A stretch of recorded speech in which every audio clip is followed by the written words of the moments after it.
योगी आदित्यनाथ के गढ़ गोरखपुर में हाथों और मंदिर के बीच की जंग शुरू हो गई। पूर्वांचल के नामी गिरामी माफिया और पूर्व मंत्री हरिशंकर तिवारी का घर यानी हाता और गोरखपुर मंदिर, जिसके प्रदेश के मुख्यमंत्री योगी आदित्यनाथ महंत रहे हैं, शक्ति के दो केंद्र रहे हरिशंकर तिवारी को प्रदेश में ब्राह्मणों की शक्ति का प्रतीक माना जाता है। उनके विरोध में कभी वीरेंद्र प्रताप शाही जैसे माफिया क्षत्रिय की नुमाइंदगी करते थे। योगी आदित्यनाथ का मौजूदा समय में क्षत्रियों का सर्वमान्य नेता भी माना जाता है।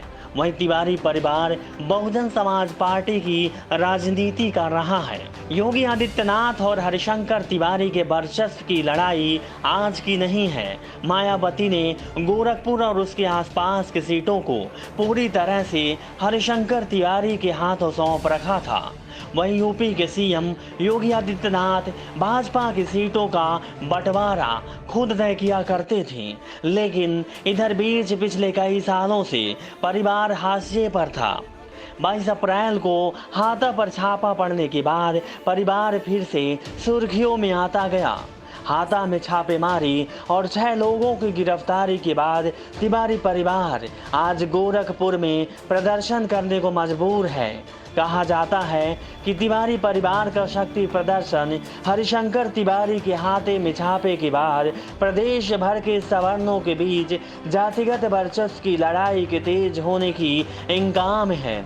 हरिशंकर तिवारी के पुत्र और भाजपा की लहर में जीत हासिल करने वाले चिल्लूपार के बसपा विधायक विनय शंकर तिवारी कहते हैं कि प्रदेश सरकार प्रतिशोधात्मक कार्रवाई कर रही है, इसका जवाब दिया जाएगा। समय का इंतजार है, समय का हेरफेर है, अब इसका जवाब जरूर दिया जाएगा।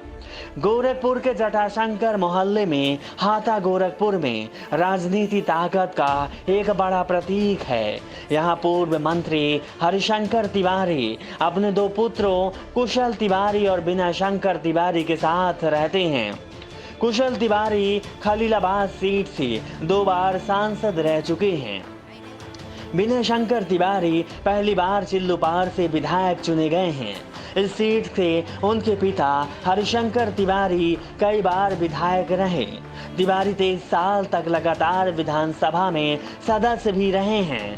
मुलायम सिंह और कल्याण सिंह की सरकार में तिवारी कैबिनेट मिनिस्टर तक का पद भी ले चुके हैं।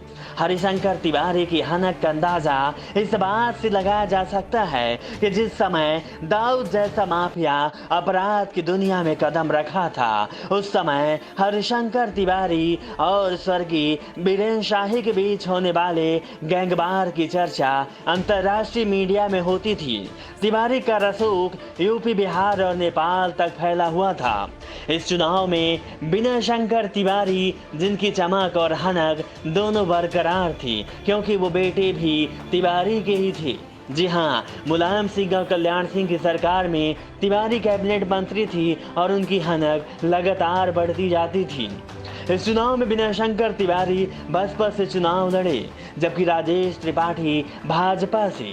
गोरखपुर जिले की 9 विधानसभा सीटों में सिर्फ यही एक सीट थी जहां भाजपा को हार मिली। पूर्व मंत्री हरिशंकर तिवारी के भांजे गणेश शंकर पांडे विधानसभा परिषद में सभापति रह चुके हैं और इस बार महाराजगंज जिले की पनियारा विधानसभा सीट से बसपा के टिकट भी चुनाव के दावेदार भी थे। भाजपा ज्ञान प्रत्याशी ज्ञान सिंह को हराया भी था। तो रसूख के मामले में तिवारी का नाम सबसे आगे रहता है, क्योंकि उनकी हनक और उनका वर्चस्व लगातार बढ़ता जाता था। हरिशंकर तिवारी बड़े नेताओं में भी शुमार थे। हरिशंकर तिवारी बाहुबलियों में भी गिने जाते थे। हरिशंकर तिवारी माफिया भी कहने में पीछे नहीं हटते थे। ये इनकी हनक ही थी जो सूबे में उनका साम्राज्य, उनका वर्चस्व कायम रखा था। ऐसी ही खबरों के लिए, ऐसी ही जानकारी के लिए और ऐसे ही लोगों के बारे में जानने के लिए आप हमारे चैनल से जुड़े रहें। चैनल को सब्सक्राइब करें और इस वीडियो को अपने दोस्तों तक जरूर पहुंचाएं।